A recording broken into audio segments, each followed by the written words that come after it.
Dr. Rosana Di Lucero of Centro Escolar University.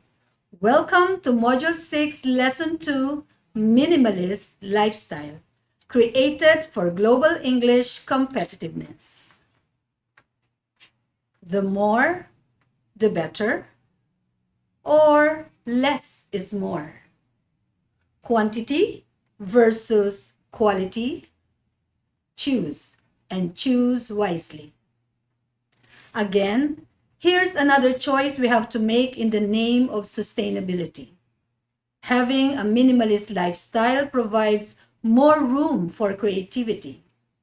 Having less makes life less complicated without sacrificing quality over mediocrity. 1 is enough. 2 is too much. Do you need a third? Welcome to Module 6, Lesson 2, Minimalist Lifestyle, under the Global English Competitiveness. In this lesson, you are expected to answer comprehension questions about the article and use the vocabulary learned in sentences. Differentiate the forms and functions of narrative tenses and use them in narrating personal experiences. And share personal experiences related to minimalist lifestyle. Reading activity. Please read The Whistle by Benjamin Franklin. Benjamin Franklin is a statesman, a politician, but he's also a good writer. In this article, he is responding to a friend through a letter, recalling his childhood experience about spending too much for a whistle. Enjoy reading. Now, similar to the whistle about Benjamin Franklin, there is another symbolism that originated in Southeast Asia with almost similar connotation. It is called the white elephant. Read the article in Wikipedia about the white elephant. It is something that you own. You spend time, money, but it turned out that you just wasted time and money because the object, it could be a thing, a relationship that you spent so much on, but turns out so much expensive, but turns out to be useless. Enjoy reading. Now let's have comprehension and vocabulary at the same time with the two articles that you have just read. Who is Benjamin Franklin? What did he mean by spending too much for a whistle? What is your local version for spending too much for a whistle? What have you spent too much for a whistle? What lesson do you learn from the essay of Benjamin Franklin? What do white elephant and spending too much for a whistle have in common? What white elephant have you been keeping? What do you intend to do with your white elephants? How can you prevent spending too much for a whistle? How can you prevent white elephants in your life? For our grammar lesson, we're going to take up narrative tenses. What tenses are used in the following sentences and paragraphs taken from Benjamin Franklin's The Whistle? Let us identify the verbs and explain the tenses used in form and in purpose.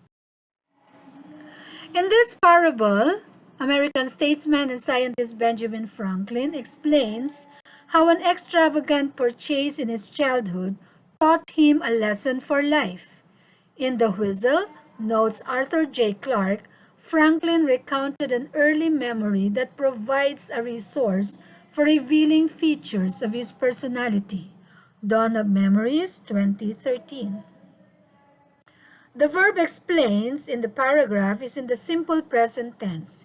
It ends in S because it is singular and describes what the parable is about. The irregular verb taught is in the past form of teach. It recalls a childhood lesson. The verb notes is in the present tense, ends in S because it is singular and describes the literary piece, the whistle. The regular verb recounted is in the simple past form since it ends in ed and recalls a past experience. Second paragraph. While I was growing up, I was observing the actions of men.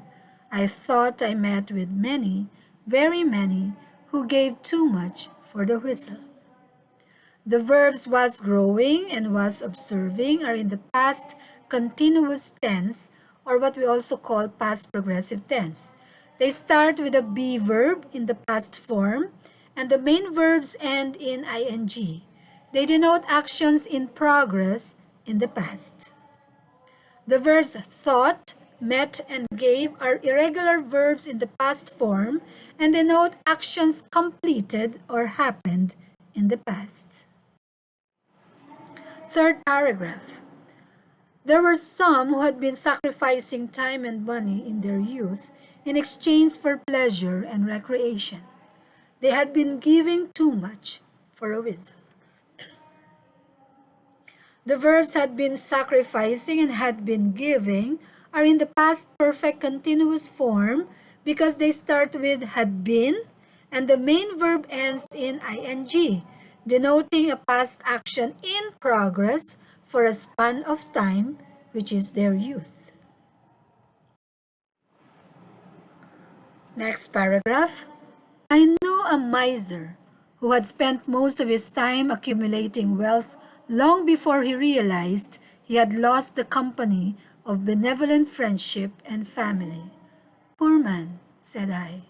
He never realized he had paid too much for the whistle.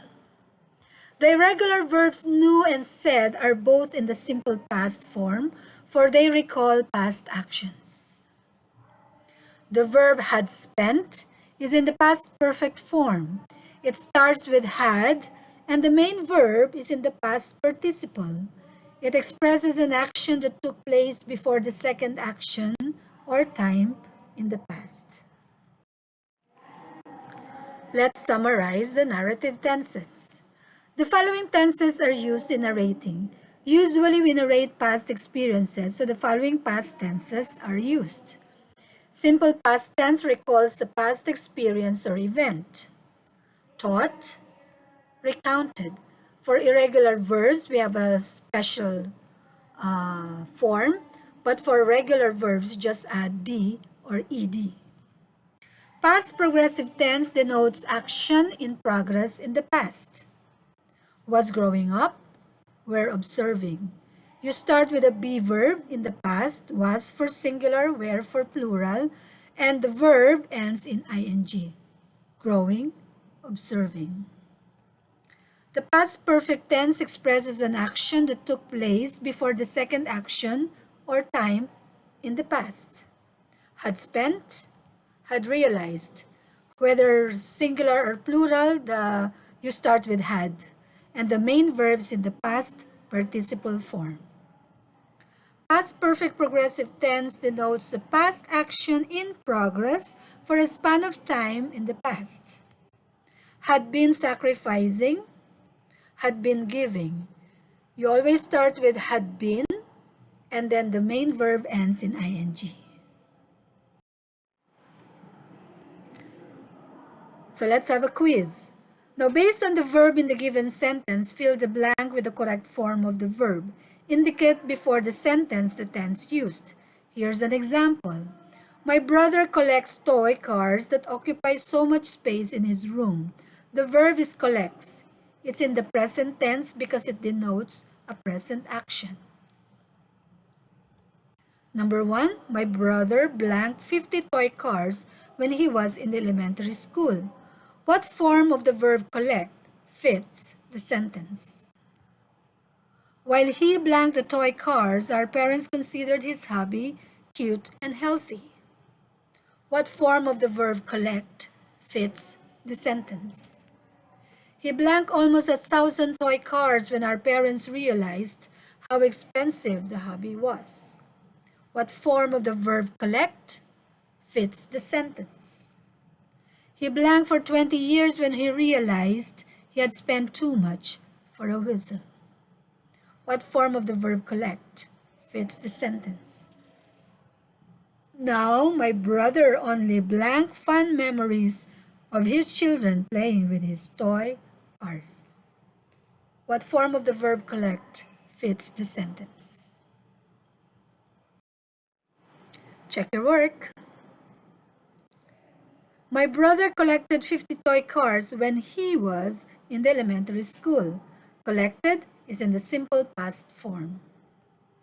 While he was collecting the toy cars, our parents considered his hobby cute and healthy. Was collecting is in the past progressive form. He had collected almost 1,000 toy cars when our parents realized how expensive the hobby was. Had collected is in the past perfect form. He had been collecting for 20 years when he realized he had spent too much for a whistle.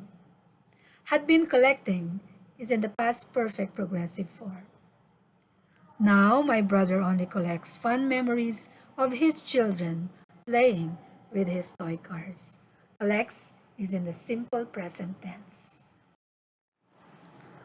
Wrapping up. In narrating, one may use the past tenses.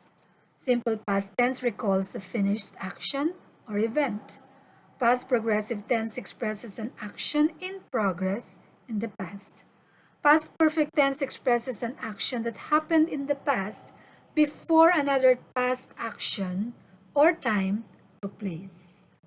Past perfect progressive tense denotes a past action in progress for a span of time in the past. Present and future tenses may also be used in narration.